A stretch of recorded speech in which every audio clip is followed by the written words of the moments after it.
ఆయన పేరు వింటే తెలంగాణ జానపదం ధూమ్ధామ్ అంటుంది. ఇది తెలంగాణ కోటి రతనాల వీణ ఎర్రజెండే నీయలో ఎర్రనిది జెండే అని.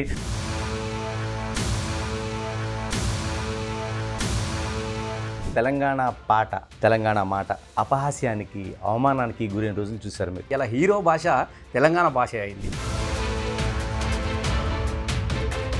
ఉద్యమం నుంచి రసమయ్య పాట పుట్టిందా? రసమయ్య పాట నుంచే ఉద్యమ స్ఫూర్తి. ఊరికి బొడ్రాయి ఎట్లనో మొత్తం ఈ సాంస్కృతిక ఉద్యమానికి బొడ్రాయి ధూమ్ధామ్. మీరు సిరిసిల్లలో కేకే మహేందర్ రెడ్డి చేసిన పాట అదొక్కటే నేను చేసిన పొరపాటు జీవితంలో.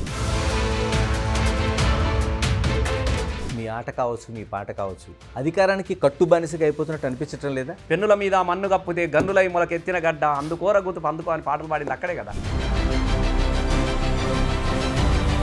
ఒక 10 ఏళ్ళు పరిపాలించిన ఒక పార్టీ ఎందుకు ప్రజలు తిరస్కరించారు? ప్రజలకి ఏముంటుంది, కొంత ఈర్ష్యలు, కొంత జిగోలు ఇవన్నీ ఉంటాయి. కేసీఆర్ తర్వాత ఎవరు అసలు నెంబర్ 2 అంటే కేటీఆర్ అనుకోవాలి, లేకపోతే హరీష్ రావు అనుకోవాలి? ఇలా ఎవరు ఏంది అనేది కేసీఆర్ నిర్ణయిస్తాడు, అంతే తప్ప. రసమయ్య బాగా సంపాదించుకున్నాడు అనే దానికి సమాధానం ఏం చెప్తారు? ఫామ్ హౌస్ కదా ఏంది 25 ఎకరాలు రసమయ్య కొలక లెక్కన. Welcome to Big TV. ఆయన పేరు వింటే తెలంగాణ జానపదం ధూమ్ధామ్ అంటుంది. మనతో కవి, గాయకుడు, మాజీ ఎమ్మెల్యే, సాంస్కృతిక మండలి మాజీ చైర్పర్సన్ రసమయ్య బాలకృష్ణ ఉన్నారు. బాలకృష్ణ గారు నమస్తే. నమస్కారాలే మీకు కూడా. అంటే ముందుగా తెలంగాణ పాట, తెలంగాణ మాట ఒకప్పుడు అపహాస్యానికి, అవమానానికి గురైన రోజులు చూశారు మీరు. ఇప్పుడు గౌరవించడమే కాదు, అనుసరించే పరిస్థితులు వస్తున్నాయి. ఏమనిపిస్తుంది మీకు? చాలా సంతోషంగా ఉంది, చాలా గర్వపడతా ఉన్నాం. ఎందుకనంటే తెలంగాణ తన అస్తిత్వం కోసం అయితే ఒక సుదీర్ఘమైనటువంటి పోరాటాన్ని చేసుకొని 14 సంవత్సరాలు మలివిడత సాంస్కృతిక ఉద్యమ పోరాటాన్ని, వాస్తవంగా తెలంగాణ పోరాటమే ఒక సాంస్కృతిక పోరాటంగా నడిచినటువంటి విషయం కూడా మన అందరికీ తెలుసు. ఇలా అట్లాంటి దాని నుంచి ఒకప్పుడు తెలంగాణ అంటేనే ఒక మోటు పదంలాగా చూసేవాళ్ళు. తెలంగాణ అంటే యాదగిరి అంటే సినిమాలలో కానీ రౌడీలకు, గుండాలకు, ఇట్లాంటి హాస్యప్రదమైనటువంటి క్యారెక్టర్స్కు తెలంగాణ వాళ్ళ పేర్లు పెట్టి చాలా అపహాస్యం చేసినటువంటి పరిస్థితి నుంచి ఇవాళ సినిమా కావచ్చు, పాట కావచ్చు, ఏది కావచ్చు, ఎందులోనైనా ఇలా హీరో భాష తెలంగాణ భాష అయింది. ఇవాళ తెలంగాణ పాట అనేది ఒక అందరికి కూడా అంటే పాట అంటే తెలంగాణ పాటనే అనే విధంగా రావడం అనేది నిజంగా చాలా సంతోషం, చాలా గర్వంగా కూడా ఉన్నది మాకు. ఇలాగ ఉద్యమం నుంచి రసమయ్య పాట పుట్టిందా? రసమయ్య పాట నుంచే ఉద్యమ స్ఫూర్తి మీకు లేదు. నాకన్నా ముందు అనేకమైనటువంటి పాటలు ఉన్నాయి. ముఖ్యంగా తెలంగాణలో జరిగినటువంటి అనేక పోరాటాలు కావచ్చు, భూ పోరాటాలు కావచ్చు, ఏ పోరాటాలు, సామాజికమైనటువంటి పోరాటం కావచ్చు, ఏదైనా కావచ్చు, ఇక్కడ చచ్చిన పాటనే, బతికిన పాటనే. ఇక్కడ పాటతోనే జీవితాన్ని గడుపుకున్నటువంటి సందర్భంలో నుంచి, బతుకులో నుంచి పాట వచ్చింది. కాబట్టి నాకు ముఖ్యంగా అనేక మంది నాకన్నా ముందు తరం వాళ్ళు ఉన్నారు. ఇప్పుడు గద్దన్న లాంటి వాళ్ళు ఎన్నో పాటలు పాడిండు. ఊరు మనదిరా, ఈ వాడ మనదిరా, పల్లె మనదిరా, ప్రతి మనకి మనం రా, సుత్య మనది, కత్తి మనది, పలుగు మనది, పార మనది, బండి మనయిరా, బండి ఎడ్లు మనయిరా. నిజంగా ఇట్లాంటి పాటలు విన్నప్పుడు ఓహో బండి మనదే, బండి ఎడ్లు కూడా మనదే కదా, నడుమ వీళ్ళేంది అన్నటువంటి భావన చిన్నప్పటి నుంచి మేము గ్రామాలల్లో జీతం ఉండి పెరిగిన వాళ్ళం కాబట్టి, కూలి తల్లిలో నుంచి కుటుంబాల నుంచి వచ్చిన వాళ్ళం కాబట్టి సహజంగానే మాకు అక్కడి నుంచి పాట వచ్చింది. అంటే విద్యార్థి దశ నుంచే గాయకుడిగా ఉన్నారు? విద్యార్థి చాలా చిన్నప్పటి నుంచి. అంటే నాకు తెలియకుంటేనే మామూలుగా దళిత కుటుంబాలలో ఎట్లా ఉంటుంది, మనకు తెలియకుంటేనే పాటలో భాగమైపోతాం మనం. మన ఇంట్లో ఏముంటుంది ఆస్తి, సిలక్కొయ్యకు ఒక చిన్న డప్పు ఉంటుంది, ఒక డప్పు ఉంటుంది. ప్రతిరోజు ఆ డప్పును చూస్తే పెరిగిన వాళ్ళం కదా. ఏది జరిగిన కాదు గ్రామాలలో మనం ఏమన్నా సినిమాలు చూసే కుటుంబం కాదు, ఇతరత్ర ఎక్కడికో పోయి నాటకాలు చూసే కుటుంబం కూడా కాదు. ఇక్కడ పండుగలకు, పబ్బాలకు, తర్వాత ఊర్లోకి వచ్చే యాచకులు అనేక మంది సింధు యాక్షగానాలు కావచ్చు, మాస్టర్లు కావచ్చు, దాసరి కథలు కావచ్చు, కోలాటాలు కావచ్చు, ఇట్లాంటివి అన్నీ చూసుకుంటూ పెరిగినాం. కాబట్టి అందులోనే మా తల్లిదండ్రులు కూడా ఆటలు భాగవతాలు ఆడేవాళ్ళు కాబట్టి అందులో సహజంగానే మాకు తెలియకుండానే మేము కూడా పాటలో భాగం అయిపోయినాం. నాకు అక్కడి నుంచి వచ్చింది. నేను పాట ఎప్పుడు మొదలు పెట్టినా కూడా నాకు తెలియదు. 3వ తరగతి నుంచి పాటలు పాడేవాళ్ళము. తల్లి ఇంటికాడ ఎక్కడ పోయినా కూడా నాట్లేసి దప్పరు, వాళ్ళు కూడా పాటలు వినుకుంటేనే నాట్ల మధ్యలోకి నడిచేవాళ్ళము. బండికి పోతూ ఉంటే కూడా అక్కడక్కడ మూట కొట్టిన మూట పాటలు విన్నవాళ్ళం, యాతం పాటలు విన్నవాళ్ళం. కాబట్టి పాట అనేది ప్రతిరోజు మాకు సుప్రభాతాలే కదా. మాకు సుప్రభాతాలు, రేడియో సుప్రభాతాలు, వెంకటేశ్వర సుప్రభాతాలు వినుకుంటే పెరిగిన వాళ్ళం కాదు మేము. కాయ కష్టం చేసుకున్నటువంటి మోటు పాటలతోని ఆ పాటలు వినుకుంటూనే పెరిగినాం. కాబట్టి ఆ పాటల్లో ఎప్పుడు భాగస్వామ్యం అయినామో, ఏ వయసులో భాగస్వామ్యం అయినా కూడా మాకు తెలియదు అసలు. అంటే విద్యార్థి దశలో మీరు ఉండగా ఆ సిద్దిపేట చుట్టుపక్కల ప్రాంతాల్లో విప్లవోద్యమం బాగా బలంగా ఉండే రోజు. ఆ చాలా ప్రభావం బలంగా ఏదైనా ఉంది. ఉందా? డెఫినెట్గా అసలు మా ఊర్లోనే ఉన్నది కదా. మేము చిన్నతనంలో ఉన్నప్పుడే మా ఊర్లో కూడా దొరల పెత్తనాలు ఉన్నాయి, భూస్వాముల పెత్తనాలు ఉన్నాయి, అంటరానితనం ఉన్నది. ఇవన్నింటి అణిచివేతలో నుంచి భాగంగా ఒక విముక్తి పోరాటం అనేది నేను చిన్నగా ఉన్నప్పుడే మా ఊర్లో మొదలైంది. మొదటిసారిగా ఒకసారి ఎలక్షన్లు జరుగుతూ ఉంటే ఒకసారి మా ఊర్లోకి వచ్చారు. మా ఊర్లోకి వచ్చి మొదటిసారి అక్కడే విన్నాం మేము, ఎర్ర జెండే నీయలో ఎర్రనేది జెండే నీరు అని.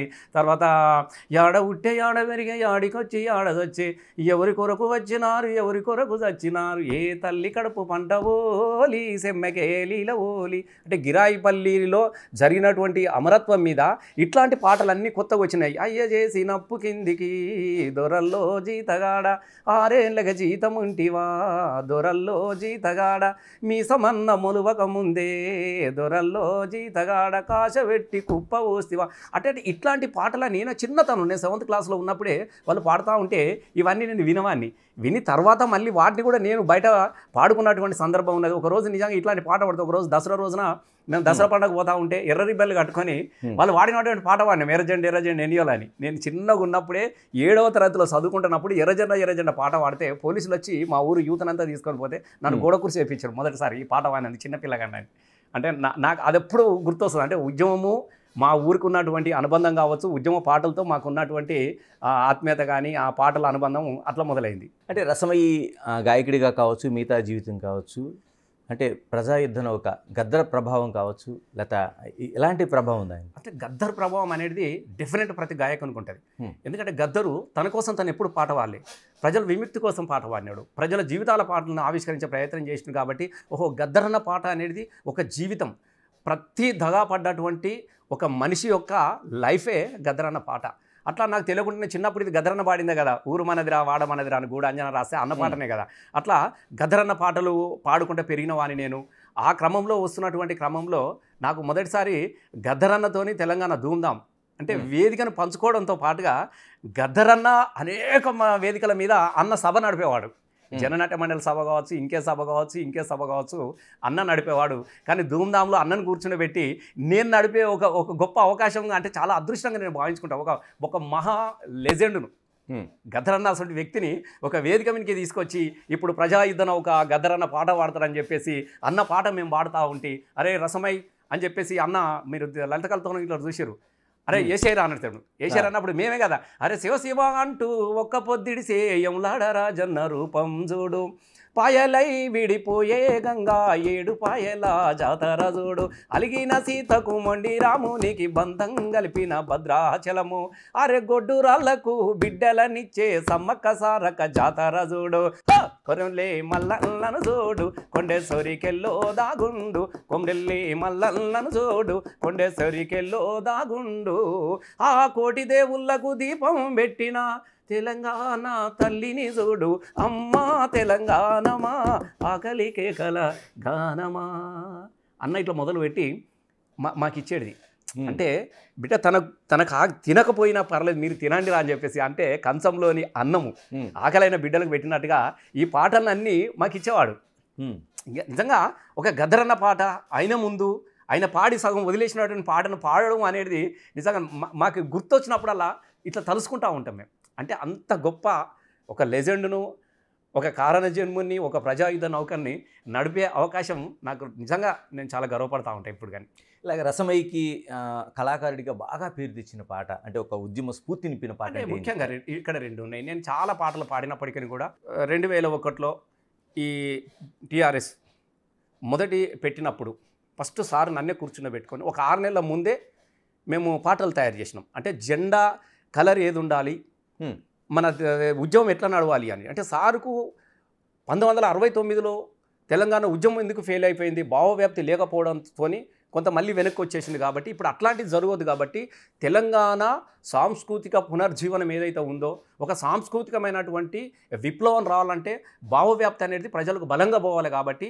ఇక్కడ అట్లాంటి పాటలు తయారు చేసుకోవడానికి కోసం కానీ కేసీఆర్ గారు 2001లో నాకే బాధ్యత అప్పచెప్పినప్పుడు సుద్దాల అశోక్ తేజ మేమందరం కూర్చొని 2001లో మేము చేసినటువంటి పాట తెలంగాణ జయబేరాని, ఇది తెలంగాణ కోటి రతనాల వీణ, గుండె వగిలి కథన రాగం ఆలాపించి పొలికేక పెట్టినది ఇది రుద్ర వీణ. ఈ పాట ఇప్పటికీ మనకు ఆ పాటలు వినబడుతుంది. తర్వాత అప్పుడు మేము అమెరికా అందాలు చెప్తా రామరాము, సింగపూర్ సోకి చెప్తే అని అంటే రాజకీయ వ్యంగ్యంతో కూడుకున్నటువంటి పాటలతో పాటుగా తెలంగాణ తల్లి విశిష్టతను కూడా చాటి చెప్పే విధంగా బతుకుల మీద తెలంగాణలో ఏం కోరుకుంటున్నారు, ఏం కోల్పోయారు అనే దాని మీద పాటలు తయారు చేసినాం. ఆ ప్రతి పాట కూడా ప్రజల్లో ఉన్నది. ఆ క్రమంలో వస్తున్నటువంటి క్రమంలో జయరాజన్న రాసినటువంటి పాట కూడా అప్పుడు నీళ్ళ పరిస్థితి ఇక్కడ కరువు కోసం మీరు అందరూ చూసారు కదా, సేలల్లో నీళ్లు లేవు, సెలకల్లో నీళ్లు లేవు, నిన్నే నమ్మిన రైతు కళ్ళల్లా నీళ్లు లేవు, వానమ్మ వానమ్మ వానమ్మ ఒక్కసారన్నా వచ్చి పోవే వానమ్మ అని. అంటే వాన కోసం మొగులికి ముఖం పెట్టి కన్నీళ్లతోని కడుపుకు నింపుకున్నటువంటి దుఃఖాన్ని ప్రజల ముందు ఆవిష్కరించినప్పుడు ఎంతమంది ఏడ్చిన సందర్భం అనేది. ఎందుకు అనంటే ఇక్కడ నీళ్ళు లేవు, అప్పుడే కదా ఆ పాట వచ్చింది. అప్పుడు తలాపున పారుతుంది గోదావరి మనసేను మన సెలక ఎడారి. అరే తలాపున గోదావరి పారుతా ఉంటే మా సెలక ఎందుకు ఎండిపోయింది, మా చెరువెండికి ఎండిపోయింది అన్నటువంటి ఆలోచనకు అక్కడి నుంచి పునాది పడ్డది, అక్కడి నుంచి మొదలైంది. కాబట్టి ప్రజలు పాటలు అన్నిటి కూడా చాలామంది ఓన్ చేసుకున్నారు.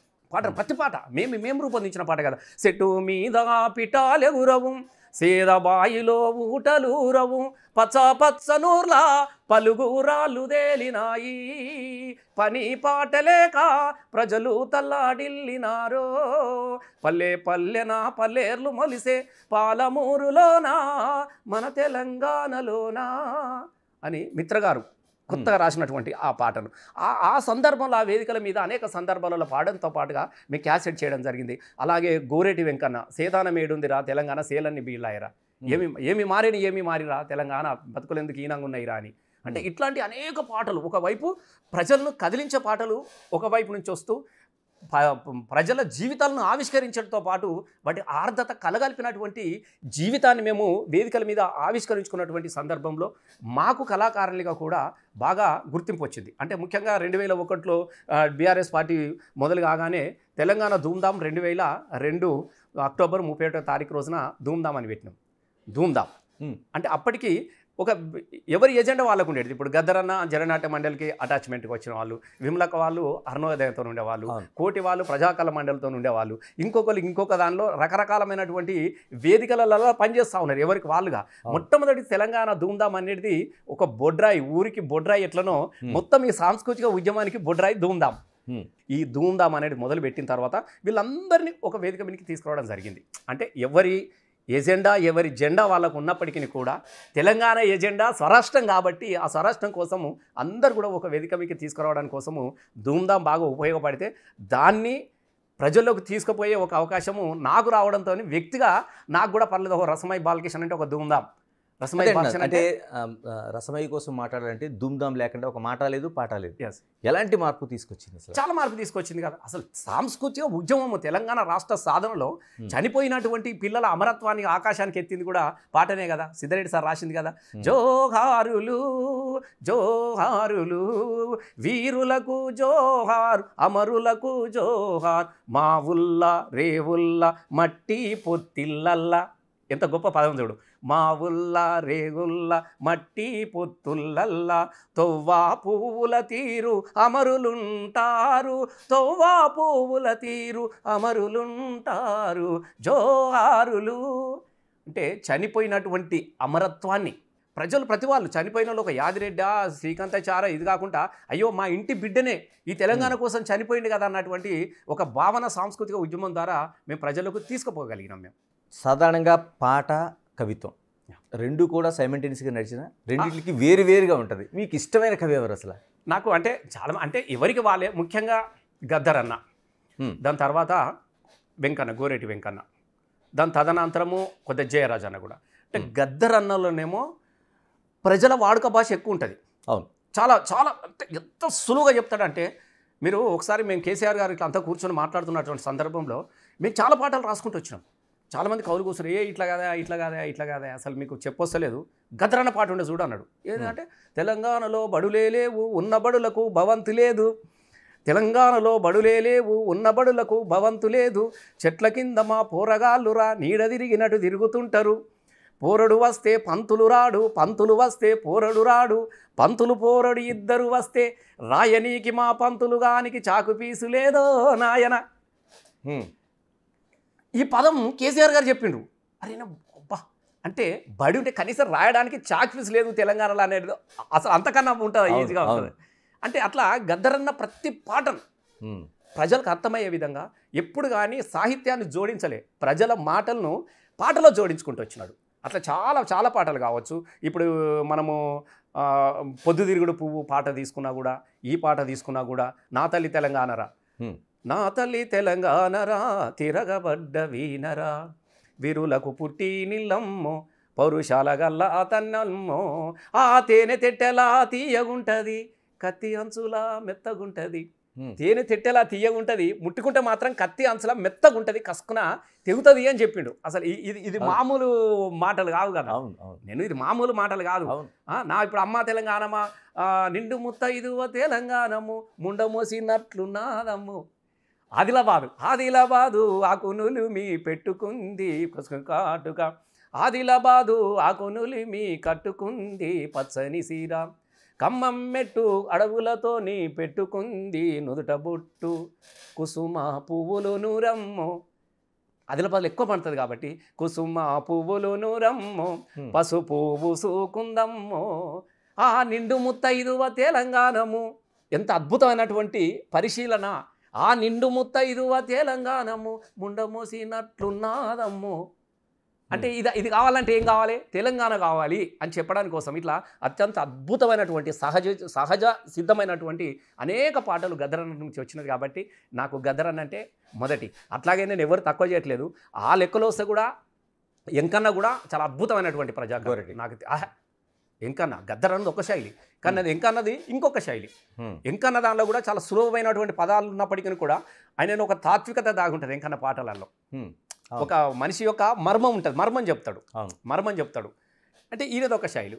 తర్వాత జయరాజ్ అన్నది ఆయనది ఒక శైలి. అంటే ఇంకా చాలా మంది ఉన్నారు. ఇప్పుడు గూడాంజన పాటలు కూడా ఏం తక్కువ, ఏం మామూలు ఊరిడిచినే బోధనాయో, ఊరి పోసుకొని సత్తున, ఊరు మనదిరా ఏ వాడమందిరా. ముఖ్యంగా అంజన రాసినటువంటి నేను వాస్తవంగా రసమై అంటే ఈ పాట పడాల్సింది అన్నదానికి గూడాంజన రాసిండు. వెనక ముందు చూసుడేంది రాజనవో రాజన, ఎత్తుక తెలంగాణ జెండ రాజనవో రాజన, పుడితొక్కడి సత్యరెండు రాజనవో రాజన, ఎత్తుక తెలంగాణ జెండ రాజనవో రాజన, గజ్జలు గజ్జాలు రెండు గజ్జలో రాజన్న, గజ్జలు గజ్జాలు రెండు గజ్జలో రామ్, మన సేను వాయ సెలుక వాయ గజ్జలో రాజన్న అని ఈ పాట వాస్తవంగా నాకు బాగా నన్ను ప్రజలకు తీసుకుపోయి ఈ పాట రసమే పాడాలనే విధంగా రాసింది గూడాంజన్న. అట్లా అందరి కవులను కూడా తెలంగాణ కోసం ఒకలే కాదు, ఇప్పుడు చిన్న కొత్త కవులు కూడా ఉన్నారు. ఇప్పుడు కొదాడి సీన్ ఉన్నాడు. వాస్తవంగా మామూలుగా రాయాలి, అసలు ఉండు పైలంగుండు అసలు ఏం పాట, అసలు కన్నీళ్ళు. వాస్తవంగా తెలంగాణ రావడానికి కోసము, ప్రజలు చైతన్యం కావడానికి కోసము, కూలినాలి జనం అందరూ కూడా ఇందులో ఈ ఉద్యమంలో భాగస్వామి కావడానికి కారణం కూడా మనము కొదాడి సీన్ని తీసుకోవచ్చు. ఎందుకంటే 2-3 పాటలు అద్భుతమైన పాటలు. ఇప్పుడు అసైదుల హారతి కాళ్ళ గజల గమ్మతి, తెలంగాణ లడాయికి కదులుతున్న ఇమ్మతి.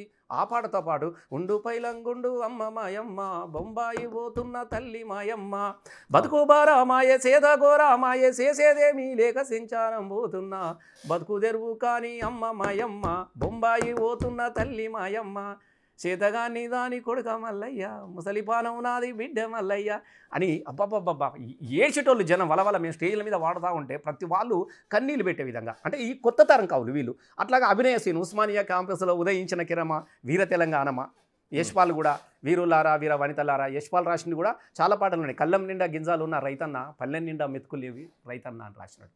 ఇట్లా చాలామంది పాత పెద్ద కవులు స్థిర వాళ్ళు ఉన్నారు. గద్దర్ నుంచి ఆ కాలం కవుల నుంచి చివరి దాకా కూడా అనేక మంది రాశారు. అందరినీ కూడా నేను ఇష్టపడతాను, ఎందుకంటే అందరి పాటలను కూడా నేను వేదిక మీద పాడిన వాడిని. వీళ్ళు ఎక్కువ వీళ్ళని కాదు, కానీ అందులో వాళ్ళ స్థాయి, వాళ్ళ స్థానము, వాళ్ళ సాహిత్యం అనేది ఇక్కడ ఉంటుంది అని చెప్పే ప్రయత్నం అంతే. అంటే విద్యార్థి దశ నుంచి రసమైకి పాట ప్రయాణిస్తూ వచ్చింది. అంటే తెలంగాణ ఉద్యమం కానీ ముందు విప్లవోద్యమం, ఏమీ తెలియనప్పుడే విప్లవ పాటలు పాడారు. పోలీసుల నుంచి ఏదైనా నిర్బంధం కానీ చాలా వచ్చినాయి. అసలు చాలా మంది తెలియని విషయం, నేను 7వ తరగతిలో పాట పాడినందుకే పోలీసులు తీసుకుపోయి నన్ను కోదండ మేపించారు. అట్లా అని చెప్పేసి నేను పాటను వదిలే. నేను మళ్ళీ ఇంటర్మీడియట్ ఎగ్జాక్ట్లీ 7వ తరగతిలో గోడ కురిసేపించాడు చిన్నపిల్లగాని కాబట్టి. అప్పుడు నెక్కర్ పోలీసులు ఉండ్రి. తీసుకొని పోయి ఇట్లా కట్టుకొని నాకు తెలియదు కదా, అప్పుడే పాడి ఎగిరి పాడినా మొత్తం మా ఊరు దొర మీదనే వాడినా, దొర దొర పీకుడని పాట వాడినా నేను ఊరు మన ఎదురు. అబ్బా మా ఊరు దొర పోలీసులు వెళ్తే పోలీస్ పటేలు ఉందరు, అప్పుడు ఊర్లలో పోలీస్ పటేలు మాలీస్ పటేలు వీళ్ళు ఉందరు. వచ్చి చెప్తే పొద్దుగాల మొత్తం జీప్ వేసుకొని వచ్చారు. అప్పుడు వీళ్ళు నెక్కర్ పోలీసులు అంటే బాగా భయం కదా. తీసుకొని పోయి మా ఊరు యూత్ ఉండే ఆ పాలను కొంచెం కొట్టిరు. నేను చిన్న పోరాను కాబట్టి నన్ను గోడ కూరి చేయించాడు. అట్లా అని చెప్పేసి నేను పాటను వదిలేదు 7వ తరగతి నుంచి. మళ్ళీ నేను ఇంటర్మీడియట్లో చదువుకున్నాను. మళ్ళీ తెలంగాణ ఉద్యమం కన్నా ముందు కూడా ఈ గ్యాప్లో ఈ తెలంగాణ ఉద్యమానికి దీనికి మధ్యలో నేను వరంగల్లో చదువుకున్నాను.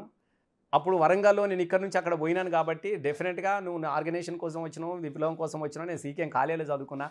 తీసుకొని పోయిరు 3 రోజులు అండర్ గ్రౌండ్ తీసుకొని పోయిరు, కొట్టిరు, పద్మాక్షి గుట్టలలో పట్టుకపోయిరు, అడుగులు దింపిరు, కనత మీద తుపాకీ పెట్టిరు, కాల్ చేస్తామని చెప్పిరు, మళ్ళీ వదిలేసిరు. మళ్ళీ వదిలేసి వచ్చిన తర్వాత కూడా మళ్ళీ నేను తెలంగాణ పాటను నేను వదలలేదు. దాని నుంచి షిఫ్ట్ ఓకే. అందరి మద్దతు, అందరిది కూడా తెలంగాణ ఆకాంక్షనే కదా అప్పటికి. కాబట్టి నేను మళ్ళీ వచ్చి తెలంగాణ పాటను, తెలంగాణ రాష్ట్రం విజయం సాధించేదాకా నా పాటల ప్రస్థానం కుదలాలని నేను టీచర్గా పనిచేసిన, గవర్నమెంట్ టీచర్గా పనిచేసిన. నేను 20 సంవత్సరాలు నన్ను సస్పెండ్ చేసిరు పాట పాడినందుకు. నేను సస్పెండ్ చేసి నాకు తెలిసి ఒక ఉపాధ్యాయుడు సస్పెండ్ అవ్వడం నేనే కావచ్చు తెలంగాణ టీచర్. నిజంగా ప్రభుత్వ ఉద్యోగం రావడం అనేది చాలా వరకు ఒక తెలంగాణ లాంటి రాష్ట్రాల్లో ఒక కళ కదా. ఎందుకు ఉపాధ్యాయులు అంటే ప్రభుత్వ టీచర్గా ఉండి కూడా వదులుకున్నారు ఉద్యోగం? అంటే ఇప్పుడు నా ఉద్యోగం కన్నా ఉద్యోగం చేస్తే నేను ఒక్కరిని బతుకుతా, కానీ ఈ ఉద్యమం తెలంగాణ వస్తే తెలంగాణ ప్రజలందరూ కూడా బతుకుతారు కదా. తెలంగాణ అందరి ఆకాంక్ష కన్నా నా ఒక్కని ఆకాంక్ష అనేది పెద్ద కాదు కదా. అందుకే సార్ నాకు ఉద్యోగాన్ని నాకు తెలిసి నేను ఒక్కనే కావచ్చు మొదటిసారి ఒక ఉపాధ్యాయుడు గోచి గొంగడి వేసుకొని, ఒక ఉపాధ్యాయుడు గోచి గొంగడి వేసుకొని తెలంగాణ ధూమ్ధామ్ వేదిక మీద నిలబడి ఒక సాంస్కృతిక ఉద్యమాన్ని నడిపి పాట పాడినందుకు నన్ను సస్పెండ్ కాబడినటువంటి మొదటి టీచర్ను నేనే కావచ్చు బహుశా. అయినా నేను మళ్ళీ వెళ్ళి నాకు మళ్ళీ నౌకరీ ఇవ్వమని చెప్పేసి నేనేం అడగలేదు. తెలంగాణ రాష్ట్రం వచ్చేదాకా కూడా నేను అట్లే కొనసాగించిన ఉద్యోగం కానీ ఇవన్నీ వదులుకొని పనిచేసినాను. నేను నాకు అట్లా అది ఉంది కాబట్టే నేను గర్వపడతాను. నిజంగా చెప్తా ఉన్నా, నాకు అది అదృష్టంగా భావించుకుంటా ఉంటాను. అరే నా ఉద్యోగం పైన పర్లేదు, ప్రజల కోసం నేను ఉద్యోగం నడిపినాం కదా అన్నటువంటి గొప్ప సంతోషం, ఆనందం కన్నా ఇంకా ఏముంటుంది. ఎప్పుడైనా ఎమ్మెల్యే అవుతానని కానీ సాంస్కృతిక మండలి లాంటి ఒక అతిపెద్ద దీనికి ఒక చైర్పర్సన్గా పనిచేస్తానని అనుకున్నారా? అంటే ఓకే డెఫినెట్ అంటే అనుకోలేకపోవడం అనేది కూడా అత్యాశ అవుతుంది 100%. ఎందుకంటే కేసీఆర్ లాంటి ఒక వ్యక్తి అనేక మందిని, చాలా మందిని ముక్కుని తెలియని వాళ్ళని కూడా తెలంగాణలో ఒక రాజశేఖర్ రెడ్డి ఒక బలమైనటువంటి నాయకత్వం అంటే కాంగ్రెసే కదా. అయితే కాంగ్రెస్ లేకుంటే టీడీపీ, 2 పార్టీలు కాదు ఇక్కడ ఉండేటి. అట్లాంటి ముఖ్యంగా తెలంగాణ అంటేనే చాలా నవ్వుకున్నటువంటి పరిస్థితుల నుంచి చాలామంది ఎమ్మెల్యేలను తయారు చేసినాడు. డెఫినెట్ నన్ను అందరూ కూడా అన్నా నువ్వు వచ్చి ఇట్లా పాట పాడిపోతే మేము గెలుస్తామనే వాళ్ళు. నేను పాట పాడితే నువ్వు గెలిచినప్పుడు అసలు నేను ఎందుకు చేయొద్దు అన్నటువంటి ఆలోచన వచ్చినప్పుడు డెఫినెట్గా ఖచ్చితంగా తెలంగాణ వస్తే నేను ప్రజాక్షేత్రంలో ఓ ప్రతినిధిగా నిలబడతాను. నాకు ఉన్నది దానికి సార్ కూడా నన్ను గుర్తించాడు, కేసీఆర్ గారు గుర్తించిండు, నాకు టికెట్ ఇచ్చిండు 2 సార్లు కూడా నేను భారీ మెజార్టీతో గెలిచిన. కాబట్టి డెఫినెట్గా మనం దాని తర్వాత సార్ కూడా సాంస్కృతిక ఉద్యమంలో ముఖ్యంగా అంటే ఇదొక విషయం మీకు చెప్పాలి. సాంస్కృతిక సారే చైర్మన్గా నన్నే ఎందుకు అనుకున్నాడు? అసలు ప్రపంచంలో మీరు మొత్తం వెతకండి, ఉద్యమంలో భాగస్వాములైనటువంటి కళాకారులకు సరే కొన్ని వేల మందికి మనం ఇవ్వలేకపోవచ్చు. దాని ప్రధానమైనటువంటి కొంతమందినన్నా అరే వీళ్ళు ఉద్యమంలో రాత్రనక పగలనక ఆడపిల్లలు తిరిగిర్రు, ఎంతోమంది ప్రాణాలు కూడా పోయి యాక్సిడెంట్లలో ప్రాణాలు పోయినాయి, తిండి లేక తిప్పలేక పొల్లగాళ్ళు గొంతులు సవరించుకొని నీళ్లు తాక్కుంటా కడుపు కట్టుకొని పాడిన పిల్లలు. వీళ్ళు కూడా ఈ తెలంగాణలో ఎందుకు భాగస్వామ్యం చేయొద్దు? రసమైన అంటే ఎమ్మెల్యే అయిపోయాడు, పాలనలోకి నన్ను కూడా భాగస్వామ్యం చేసిండు, కొంతమంది చైర్మన్లు అయ్యారు, కొంతమంది అయ్యారు. కానీ పాటనే జీవితంగా ఊపిరి పోసినటువంటి ఉద్యమ కళాకారులకు ఇవ్వాలని సాంస్కృతిక సారథి ఏర్పాటు చేసినప్పుడు రసమై వీళ్ళంతా పిల్లలు తల్లికోడిలాగా నువ్వు సాంస్కృతిక ఉద్యమాన్ని నడిపినవు, నీకు వీళ్ళందరూ తెలుస్తారు కాబట్టి నువ్వు ఉండి ఈ పిల్లలందరికీ ఒక లైఫ్ ఇవ్వాలి. మనము ఇలా ఎవరెవరు ఉద్యమంలో కొంచెం ముందు వరుసలో ఉన్నారు, మొదటిసారి ఒక 500 మందికి ఉద్యోగాలు ఇద్దాము, ఇంకా తర్వాత మళ్ళీ ఇద్దాం, ముందు అయితే ఒక 500 మందిని ఎవరెవరో చూసుకుంటున్నా అన్నప్పుడు నన్ను పెట్టడంతో నాతో పాడిన పిల్లలు, ఉన్నోళ్ళు, తెలిసిన పిల్లలు వాళ్ళకు అట్లా అంటే వాళ్ళకు ఒక జీవితాన్ని ఇవ్వడానికి కోసం ఏర్పాటు చేసిన సాంస్కృతిక రథ చైర్మన్కు నేనే పాటగాని కాబట్టి నన్ను పెట్టడం జరిగింది అన్నట్టు సార్. అట్లా నాకు అవకాశం వచ్చినది. అంటే ఉద్యోగం రావడం ఒకటైతే రాకపోవడానికి కారణం కూడా రసమయ్య అని కొంత ఆందోళన వ్యక్తం చేసినట్టున్నారు. 2 విషయాలే వాస్తవంగా. చాలామంది పిల్లలు తెలియని విషయం ఏంటంటే చాలామందికి ఉద్యోగాలు వచ్చినాయి. ఒక టీం నుంచి 4, 5 తీసుకున్నాం. 14 సంవత్సరాలకు తెలంగాణ ఉద్యమం పోరాటం చేసినప్పుడు వచ్చిన ఒక 16 సంవత్సరాల తర్వాత వచ్చినప్పుడు కొంత చిన్న పిల్లలు ఉంటారు. చిన్నపిల్లలు వాళ్ళు 16 ఏళ్లకు అప్పుడు ఉద్యమం అంబాడినోడు 16 ఏళ్ళ వచ్చే వరకు కొంచెం పాట దగ్గరికి వస్తారు కదా. సహజమే అడగడంలో తప్పు లేదు, ఆశించడంలో తప్పు లేదు. అరే అన్నకు వచ్చింది నాకు రాకపోయా అనడంలో కూడా తప్పు లేదు. సహజంగా రాని వాళ్ళంతా ఎంతమంది ఇప్పుడు ఎమ్మెల్యేలు కూడా 119 మంది ఉంటారు. మరి 4 కోట్ల మందిలో 119 మందే కాదు కదా ఎమ్మెల్యేలు. ప్రతివానికి కూడా కావాలని ఉంటుంది. కాబట్టి రానివాడు అనే మాట ఏంది, వచ్చినోడు వేస్ట్ గాడు, రానోని నేనే కరెక్ట్ అంటాడు. ఈ రాను అన్నోడు వీనికి వచ్చింది అనుకో మళ్ళీ ఇంకోటి అంటాడు వీడు వేస్ట్ గాడు మేమని. కాబట్టి సహజంగా పిల్లలకు రాలేదన్నటువంటి ఆవేదనతోని అనడంలో తప్పు లేదు. సార్ మనకు ఒక లిమిట్ ఉన్నప్పుడు ఇప్పుడు ఇంతమంది ఉన్నారు, ఇంతమందికి మనం ఇవ్వగలిగినాం అంతవరకు. ఇక కాబట్టి అవన్నీ పెద్దగా మనం పట్టించుకోవాల్సిన అవసరం లేదు. సరే ఇంకా సార్ను కూడా సార్ ఇంకొక 400-500 ఇస్తే మా పిల్లలు కూడా అందరికీ అయిపోయాడుగా అన్నటువంటి ఆలోచన కూడా మాకుండే. బహుశా ఈసారి గెలిస్తే ఆ అవకాశం ఉండే. ఇంకోటి చాలా వరకు యూట్యూబ్లో చూస్తుంటే ఇప్పుడు 2009 ఆ ప్రాంతం అనుకుంటా మీరు సిరిసిల్లలో కేకే మహేందర్ రెడ్డి చేసిన పాట ఇప్పటికీ చక్కలు కొడతా ఉంటారు. ఏమన్నా దానిలో ఏమున్నది దానిలో కరెక్టే. ఎందుకు ఆ రోజు పాడాల్సిన అవసరం? ఒకటి పాడంటే కాదు. 2009లో వాస్తవంగా చిన్నపిల్ల కానీ సారు ఆలోచన కరెక్టే. సారు ఆలోచనను నేను సరిగా అర్థం చేసుకోలేనటువంటి పరిణితి నాది. 2009లో సార్ ఏమన్నారు, సార్ నాకు నేరాల అవకాశం ఉంది కదా నాకు ఇవ్వండి సార్ అని నేను అన్నా. అరే నువ్వు చేసే రసమే అట్లా కాదు కదా, మనకు రేపు తెలంగాణ రాష్ట్రం తీసుకొచ్చుకోవాలి. నువ్వు దీనిలో ఇరుక్కపోయినావంటే సాంస్కృతిక ఉద్యమం కొంచెం దెబ్బతింటుంది. నువ్వు నడుపుతున్నావు, మంచిగా నడుపుతా ఉన్నావు. దీన్ని నడిపి వచ్చిన తర్వాత డెఫినెట్గా మీరే కదా, మీరు లేకుంటే తెలంగాణ రాష్ట్రం ఎట్లా ఏర్పడుతుంది అని చెప్పినప్పుడు బహుశా నేను వినాల్సింది. నేను వినలేదు, నాకు తెలియదు చేయాలన్నటువంటి ఒక అదే తప్ప నడువు అంటే వాళ్ళు చెప్పిన మాటలు వీని చెప్పిన మాటలు విన్నాం తప్ప సార్ ఎప్పుడు కూడా ఇట్లా అనలేదు. లేకుంటే అదే అంట. అది 100% తండ్రి మీద అడిగిన కొడుకులాగానే నేను భావించుకుంటా ఉంటే. ఎందుకంటే ఆయన ఎప్పుడు కానీ ఆ విషయంలో నన్ను ఎన్నడు కానీ అడగలేదు, మందలించలేదు. నా తప్పు నేనే తెలుసుకున్నా. అరే కరెక్టే ఇది నేను చేయాల్సి. కేసీఆర్తో గ్యాప్ వచ్చింది, మళ్ళీ ఏం గ్యాప్ లేదు. నేను ఎప్పటిలాగానే ఉన్న సార్తో గ్యాప్ ఏం లేదు. ఆ నెల రోజులు మాత్రమే నేను అందరూ రెగ్యులర్గా మాట్లాడేవాడిని. నేను ఈ పాట కేకే పాడినా ఎవరి వాడినా రెగ్యులర్గా అందరితో పెరిగినోని కదా. ఇంట్లో నేను చిన్న పిల్లగానప్పటి నుంచి సార్కు నేను 7th క్లాస్లో ఉన్నప్పుడు పాట పాడిన కేసీఆర్ గారికి 7వ తరగతి విద్యార్థి నేను. ఆయన మొదటిసారి పోటీ చేసినప్పుడు 83లో మొదటిసారి పోటీ చేసినప్పుడు నేను 7వ తరగతి విద్యార్థిని. నేను ఆయనకు మొదటి పాట పాడినా. అప్పటి నుంచి ఆ చనువు కానీ ఎప్పుడు కానీ ఆ ఇంట్లో నన్ను వాళ్ళ ఇంట్లో ఒక కుటుంబ సభ్యులాగా, ఎందుకంటే అక్కడే తినటోని, అదే ఇంట్లో నందినగర్లో అక్కడనే కింద పడుకునేటోని, అట్లనే ఉండేటోని. ఆ నెల రోజుల గ్యాప్ మాత్రం సార్కు దూరంగా ఉన్నా. అదొక్కటే నేను చేసిన పొరపాటు జీవితంలో. ఎప్పుడన్నా నేను తప్పు చేసినాను అని అనుకున్నప్పుడు ప్రతి క్షణం గుర్తొస్తుంది, అరే నేను ఆ రోజు చేయాల్సింది. కానీ నాకు తెలియదు, వయసు చిన్నది. వాడోడు వీడు ఎగిరెత్తే మనము మాట్లాడిన సందర్భమే తప్ప మనసుతో మాట్లాడిన సందర్భం రిలీజ్ అయ్యారు 100%. మళ్ళీ తర్వాత సారే దగ్గర పిలుచుకున్నాడు. మళ్ళీ నాకే అప్పచెప్పిండు కదా. మళ్ళీ జేఏసీలో ధూమ్ధాం నేనే నడిపితే, సార్ సభలని నేనే నడిపితే. మళ్ళీ 2014 వస్తే అందరికన్నా ఫస్ట్ లిస్టులో ఫస్ట్ నంబర్ 1 పేరు రసమైదే. రసమై నేను చెప్పినా కదా, చలో స్పెల్లింగ్ కరెక్ట్ ఉందా లేదో చూసుకోమన్నాడు. ఓకే, అనౌన్స్ చేసేటప్పుడు స్పెల్లింగ్ కరెక్ట్ ఉందా లేదో చూసుకోమని చెప్పిండు. టికెట్ ఇస్తాను కాదు, స్పెల్లింగ్ చూసుకోమన్నాడు. కాబట్టి అంత గొప్ప వ్యక్తిని నేనే గాయపరిచిన అని నేను చాలాసార్లు మనసులో అనుకున్నాను. ఇప్పుడు అన్నది కనబడ్డప్పుడల్లా ఇక దాన్ని ఏం చేస్తారంటే మనోటి వాళ్ళు యూట్యూబ్లో పెట్టి అది చాలా రోజులకు తీసిండు ఎవడో. ఏమైంది అంటే రసమయి నాటక రంగం దగ్గర నుంచి సినిమా రంగాన్ని కూడా ప్రయాణం చేశారు. సినిమాకి దర్శకత్వం కూడా చేసినట్టున్నారు. 2009లో జై తెలంగాణ సినిమా తీశాను. జై తెలంగాణ అంటే ఏంటంటే చనిపోయినటువంటి పిల్లల అమరత్వం మీద ఒకటి చేద్దాము అన్న ఆలోచనతోని భావవ్యాప్తి కోసము ఆ రోజులో 2009లో గ్రాఫిక్ పెట్టి 2 కోట్లు పెట్టి సినిమా తీశాను. నేను మీకు చెప్తున్నా, 2 కోట్లు పెట్టి సినిమా తీసిన. మరి 2 కోట్లు ఎక్కడి నీ దగ్గర గా కాలంలో కూడా మీరు అనొచ్చు. అప్పటికి నేను చాలా ప్రైవేట్ పాటలు క్యాసెట్లు చేసేది, టీవీలలో పాటలు పాడేది, రేడియోలలో పాటలు పాడేది. అట్లా నాకున్నటువంటి ఆ పాటల క్యాసెట్ల ద్వారా దాని ద్వారా ఇంకొక మిత్రుని సహకారంతో నేను 2009లో అది తీసిన. తర్వాత 2015-16లో బిత్తిరి సత్తిని హీరోగా నేనే ఇంట్రొడ్యూస్ చేసిన తుపాకి రాముడు అని. చాలా అద్భుతమైన సినిమా. అది సినిమా తీసిన. మొన్న కూడా రుద్రంగి అంటే గడీలని బడులు కావాలి, పేదోనికి చదువు కావాలన్నటువంటి దాంతో కూడా మొన్న కూడా ఒకటి ఇవన్నీ కూడా సామాజికమైనటువంటి మార్పు కోసం చేసినాయి. చంపాల్సింది మనుషులను కాదు కులాన్ని అని చెప్పేసి తుపాకి రాముడు తీసిన. ఇది కూడా గడీలని బడులు కావాలని చెప్పేసి రుద్రంగి తీసిన. జై తెలంగాణ, తెలంగాణ రాష్ట్రం కావాలని చెప్పేసి జై తెలంగాణ తీసిన. అంటే ఈ 3 సినిమాలు కూడా ఒక సామాజికమైనటువంటి మార్పు కోసం తీసినటువంటి సినిమాలే. కాబట్టి సినిమా అనేది బలంగా ప్రజలకు వెళ్తుంది కాబట్టి దాన్ని బేస్ చేసుకొని ఒక సాంస్కృతిక ఉద్యమ ప్రస్థానం ఒక దగ్గర నడిచిపోయింది. మళ్ళీ ఇప్పుడు డిజిటల్ ఇది మార్కెట్ పెరిగింది కాబట్టి నేను చెప్పదలుచుకునేది సినిమా ద్వారా చెప్పగలిగిన.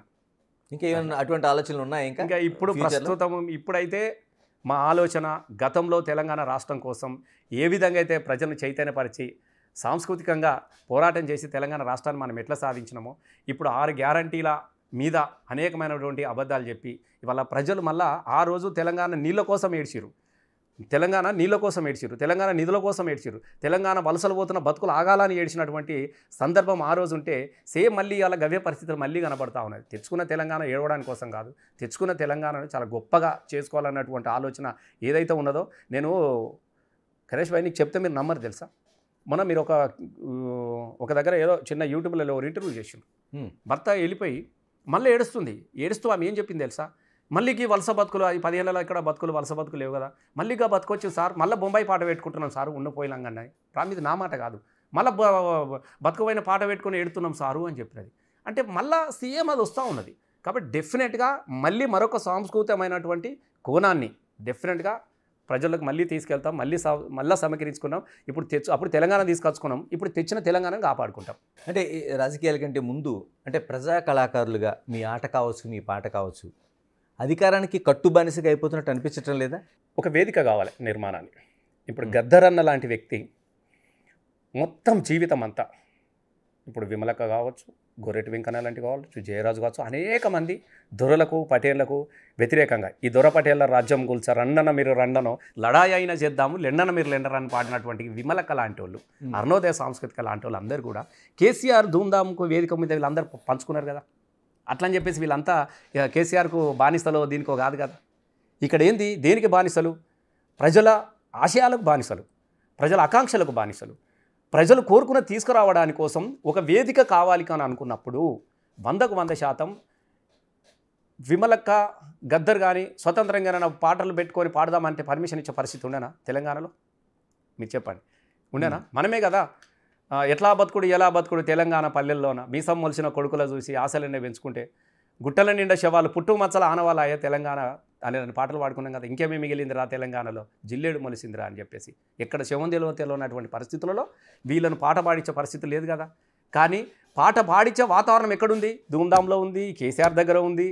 కేసీఆర్ వచ్చినాకనే కదా పాట పాడుకున్నాక నువ్వు ఎవరు మా పాటకు ఆటపాటకు సంఖ్యలు ఎత్తావని పెన్నుల మీద మన్ను కప్పితే గన్నులై మొలక ఎత్తిన గడ్డ అందుకోర గుర్తు అందుకో అని పాటలు పాడింది అక్కడే కదా. కాబట్టి ఇది ఒక వేదిక ఉన్నది. అయినంత మాత్రాన కేసీఆర్కి అందరికి బానిసలు కారు కదా, ఆశయానికి బానిసలు.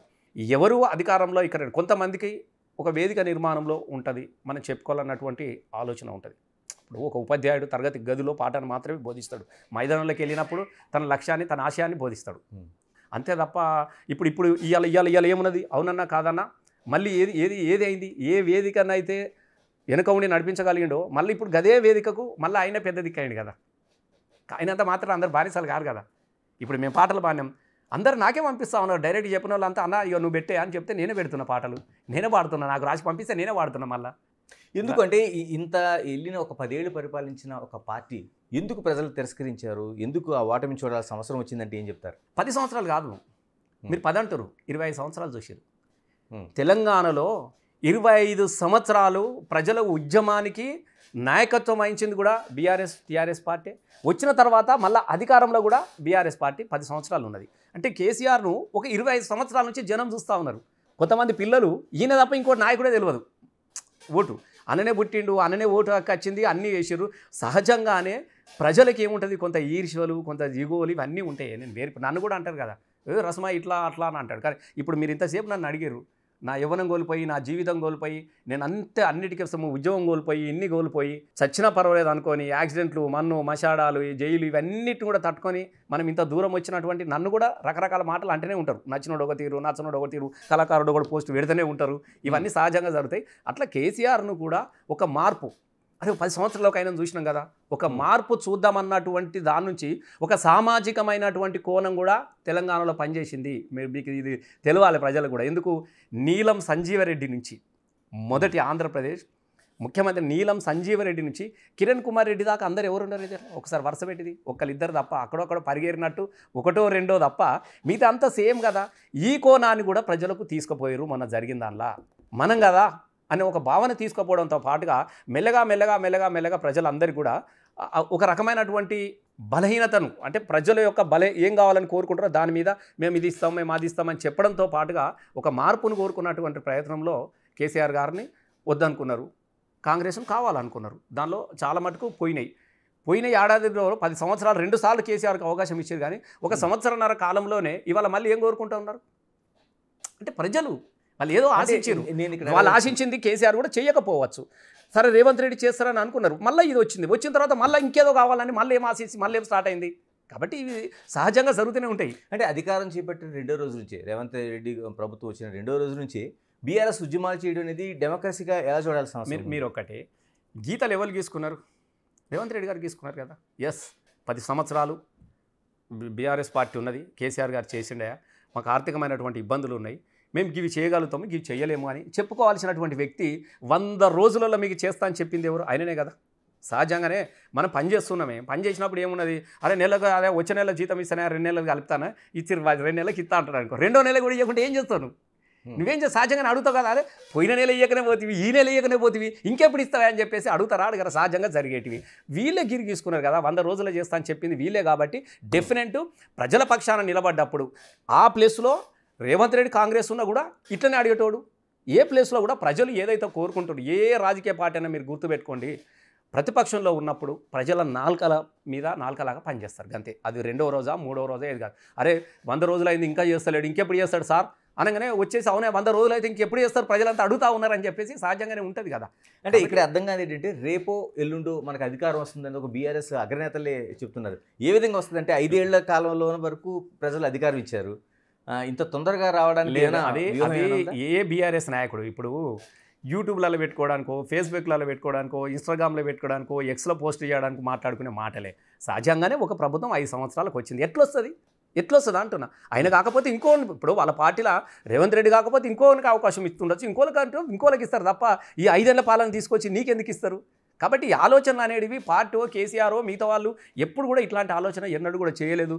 రేపో మాపో మాకు వస్తుందని కూడా డెఫినెట్గా ప్రజలు నీకు 10 సంవత్సరాలు ఇచ్చిరు, ఒక 5 సంవత్సరాలు వేరే వాళ్ళకి అవకాశం ఇచ్చారు. రేపు ప్రజలకు నచ్చే విధంగా ప్రజల నాలుకల మీద నువ్వు నిలబడగలిగితే నెక్స్ట్ నీకు మళ్ళీ అవకాశం వస్తుంది. ఆ 5 ఏళ్ల కోసం డెఫినెట్గా పనిచేస్తామని, 5 ఏళ్ల తర్వాత కొట్లాడతామని ఆలోచనలో ఉంటాయి తప్ప రేపో మాపో వెంటనే రావాలి అన్నట్టు ఆలోచన లేదు. అంతా కేవలము ఒక రకమైనటువంటి ప్రచారం, ఇవల్ల మీడియాల ద్వారా దాని ద్వారా చేస్తున్న ప్రచారమే తప్ప ఎప్పుడుగానే అట్లాంటి ఆలోచన చేయలేదు. ముక్కడి కేసీఆర్ సారు గంత చిన్నగా ఆలోచించాడు. ఆయనకి ఎన్నిసార్లు గెలిస్తే ఎన్నిసార్లు రాజీనామా చేసినాడు, మంత్రి పదవికి రాజీనామా చేసినాడు, దిగంగానే నాకు మళ్ళీ ముఖ్యమంత్రి కావాలని ఎందుకు కోరుకుంటాడు? ప్రజలు తిరస్కరించి ఆయన అంగీకరిస్తున్నాడు కదా. ఎస్ నేను నచ్చలేదు, ఒక కొత్తదా నేను కోరుకున్నాడు, మళ్ళీ నన్ను కోరుకునేదాకానే పని చేసుకుంటా అని చెప్తున్నాడు. ఇలా దీని అంతే కదా, వేరేదేం లేదు కదా. అసెంబ్లీ కూడా రాకపోవడం అనేది బీఆర్ఎస్కి నష్టం కలిగించడం లేదా?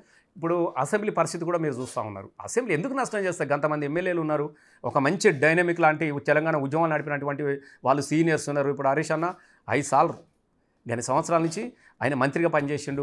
కేటీఆర్ కూడా మంత్రి చేసిన అనుభవం ఉంది. చాలామంది సీనియర్ నాయకులు ఉన్నారు, బ్రహ్మాండంగా నడిపే వ్యక్తులు ఉన్నారు. ఇప్పుడున్నటువంటి పరిస్థితుల్లో మీరు చూస్తూ ఉన్నారు, ఒక తెలంగాణ రాష్ట్రాల్లో సాధనలో కీలక పాత్ర పోయించినటువంటి కేసీఆర్ లాంటి వ్యక్తి ఇలా అసెంబ్లీలో వాళ్ళ ముందు పోయి కూర్చుంటున్నప్పుడు హుందాతనంగా గౌరవంగా ఉండాలి. నేను కూడా జానారెడ్డి గారు ప్రతిపక్ష నాయకుడు ఉన్నప్పుడు కూడా నేను అసెంబ్లీలో ఉన్న పెద్ద మనిషిలాగా చూస్తాము, సలహాలు తీసుకుంటుంటిమి, ఒక హుందాగా ఉండేది. ఇలా అసెంబ్లీ అనేది ఒక అసెంబ్లీ అనే పదానికే ఇలా అనర్హతలాగా మాట్లాడుతూ ఉన్నారు. నువ్వు చూసినావు కదా ఏం భాష వాడుతూ ఉన్నారు, ఏం మాట్లాడుతున్నారు. ఇట్లాంటి తెలంగాణ రాష్ట్రాన్ని సాధించినటువంటి వ్యక్తిని అసెంబ్లీలో కూర్చోబెడితే వాళ్ళ ప్రవర్తన ఎట్లా ఉంటుందో మీకు తెలుసు కదా. కళ్ళు తాగిన ఆయన చూడగానే కళ్ళు తాగిన కోతులు ఎట్లా ఎగురుతాయో గట్లా ఎగురుతాయి.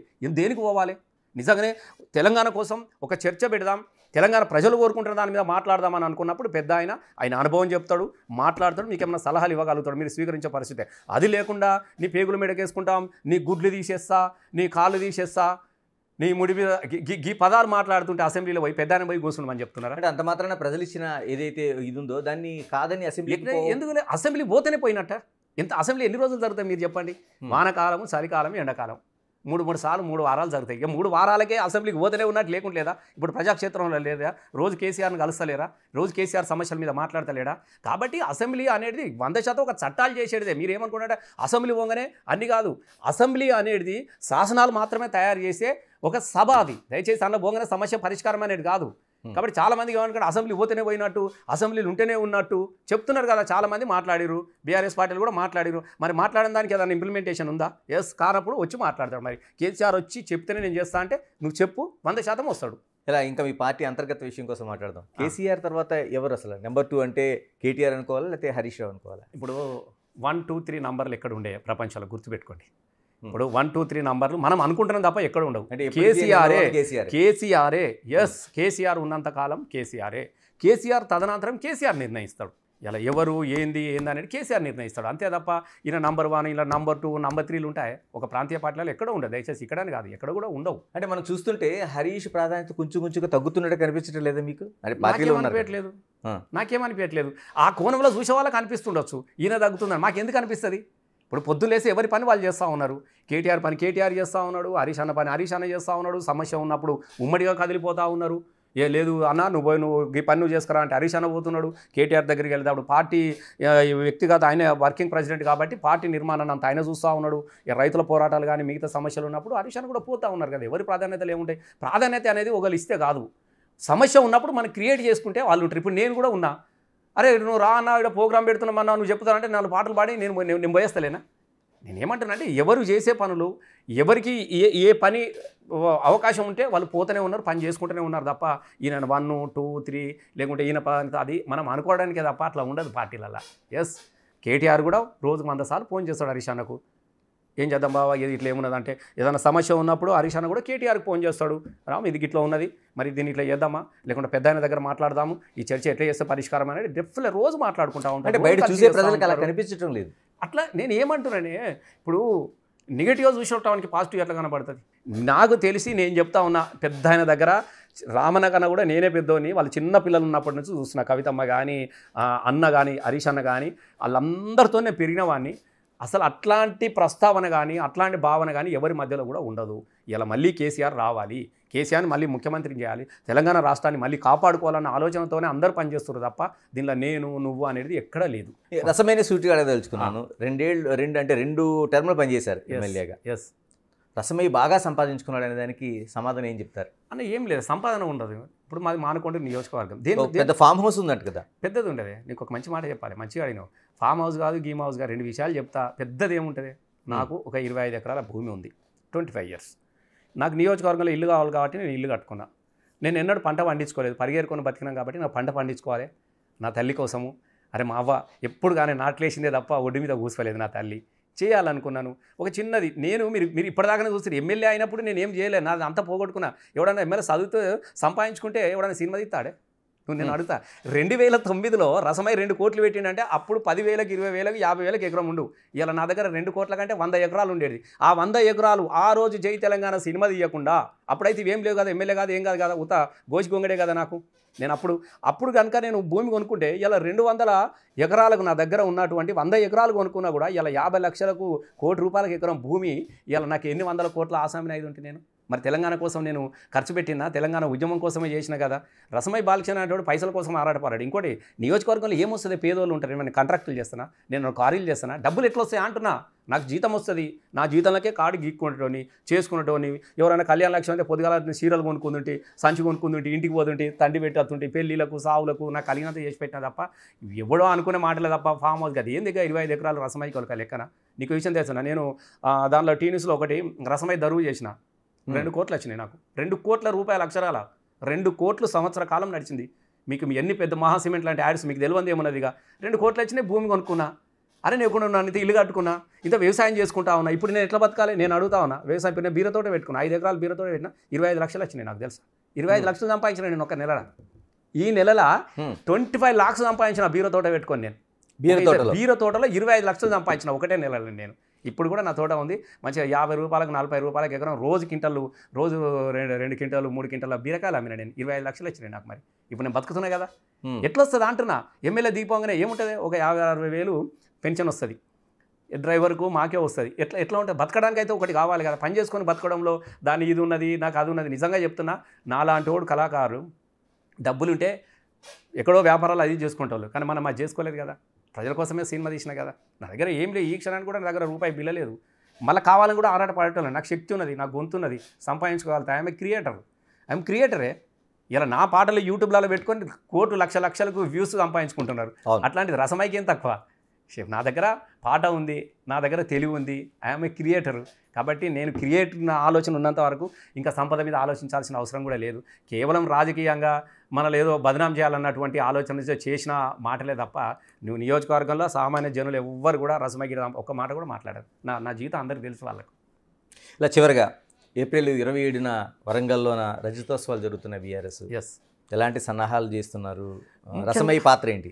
డెఫినెట్గా భారీ ఎత్తున నాకు తెలిసి ఒక సమ్మక్క 2 సంవత్సరానికి వచ్చే సమ్మక్క సారక్క జాతర కోసం ఏర్పాట్లు ఎత్తైతే జరుగుతూ ఉన్నాయో, బీఆర్ఎస్ పార్టీ ఒక ప్రాంతీయ పార్టీ ఏర్పడి 25 సంవత్సరాలు విజయంగా తెలంగాణ రాష్ట్రాన్ని సాధించినటువంటి పార్టీ 25 ఇయర్స్ రజతోత్సవం జరుపుకున్నటువంటి సందర్భంలో చాలా కనీవెని ఎరుగని రీతిలో ఒక పండగలాగా నిర్వహించాలని, తెలంగాణ రాష్ట్రానికి స్థితికొచ్చినటువంటి జెండా పండుగ ఇది కాబట్టి ఒక పండుగలాగా నిర్వహించాలన్నటువంటి ఆలోచనతోని కేసీఆర్ గారే దగ్గర ఉండి మొత్తం అన్ని జిల్లాల వాళ్ళతోని నాయకులతోని ముఖ్యులతోని అన్నీ కూడా చర్చ పెట్టుకొని చర్చించిన మీదట ఒక వేదికను తయారు చేయడం జరిగినది. దానికి మంచిగా బాధ్యతలపై పనిచేస్తూ ఉన్నాం. దానిలో సాంస్కృతికమైనటువంటి బాధ్యత గతంలో బీఆర్ఎస్ పార్టీకి ధూమ్ధామ్ ఎట్లయితే నిర్వహించినో తెలంగాణ రాష్ట్రం కోసం, బీఆర్ఎస్ వచ్చిన తర్వాత కూడా ప్రజా సంక్షేమ పథకాలను ప్రజలకు వివరించడంలో టీఆర్ఎస్ సాంస్కృతిక విభాగాన్ని ఎట్లయితే నిర్వహించినో, ఇవాళ వరంగల్లో కూడా మళ్ళీ రజతోత్సవం అన్నటువంటి సభను, సాంస్కృతిక సభను నేనే నాకే బాధ్యతలు అప్పచెప్పడం జరిగింది. దానికి గాను మేము అన్ని కూడా ఏర్పాటు కూడా జరిగింది. సుమారుగా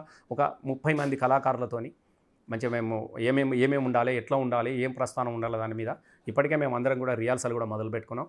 చాలా ఘనంగా ఉంటుంది. అంటే ప్రజలు ఏదైతే కోరుకుంటా ఉన్నారో, ఏదైతే చూడాలనుకుంటున్నారో డెఫినెట్గా వాళ్ళ ఆలోచనల నుంచి రూపొందించిందే మా సాంస్కృతిక ప్రదర్శన ఆ రోజు. థ్యాంక్ యూ రసమయ్య గారు, థ్యాంక్ యూ వెరీ మచ్. ఇది అంటే రసమయ్య జీవితం కావచ్చు, లేకపోతే ఉద్యమం కావచ్చు, పాట కావచ్చు, మాట కావచ్చు, ఈ రోజున తెలంగాణకు సంబంధించిన రజతోత్సవ వేడుకలు కావచ్చు, అన్నిటి వరకు రసమయ్య ప్రయాణాన్ని చూసాం. అంటే రసమయ్య దగ్గర పాట ఉన్నంత కాలం సంపద కోసం ఆలోచించాల్సిన అవసరం లేదని స్పష్టం చేస్తున్నారు. Keep watching Big TV. This is Ganesh.